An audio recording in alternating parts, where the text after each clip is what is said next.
Hi, Dale. How you doing, Jamie? Hanging in We there. finally had a divergence in the euro at the new low yesterday, and we're coming out of here. So looks like what you talked about, complacent shorts up around 132.70, 133.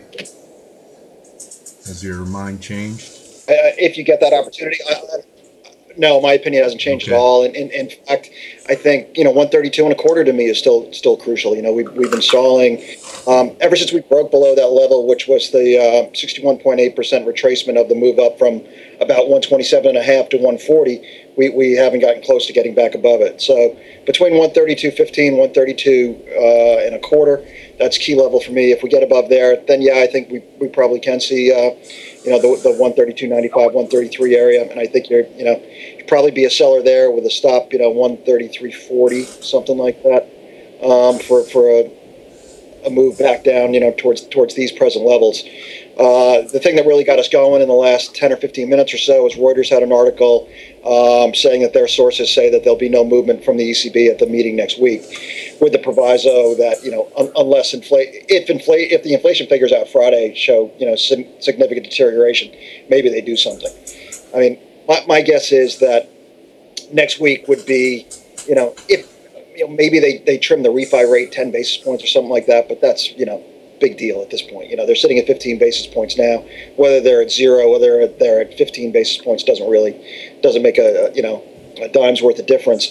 But I think what's more likely is for Draghi to make a more forceful statement about QE and about laying the groundwork for QE, about getting the legal underpinnings taken care of, about getting the market mechanisms in place. Will they buy on a GDP weighted basis or something along those lines? Maybe they've proviso for whether you're a deficit country or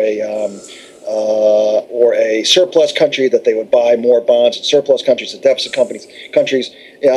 I'm not sure, but I mean, it would give him the opportunity to talk about some specifics while buying him time to actually get something in place, which would probably take a couple of months anyway.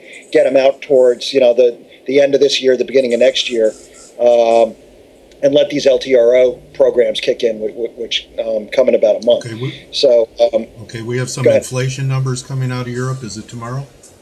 It's on. Well, they're out in Germany tomorrow, but the European-wide inflation data comes out on Friday. Okay. That's expected to drop to 0.3% from 0.4. So they're getting right down to the nitty-gritty here. They're on a ski slope towards deflation, and you would have expected them to get out in front of it already, but given that the foot dragging that we've seen, are they suddenly going to get aggressive in September, right on the cusp of this new LTRO program? I kind of doubt it. I mean, maybe. I hope so. They should have done it 6 months ago. But it's being reflected in the bourses of the DAX not making new highs, possibly putting in a right shoulder with the S&Ps blowing above 2,000. That's right. I mean, yesterday it was interesting. UBS put out a recommendation, or I guess their asset allocation, saying that they are adding to their overweight in North American equities and decreasing and increasing their underweight in European equities. All right. So I guess they're seeing sort of those same things. Okay, buddy. Thank you, Jamie. Thank you for making large rate, man. Time. All right, buddy. Bye-bye.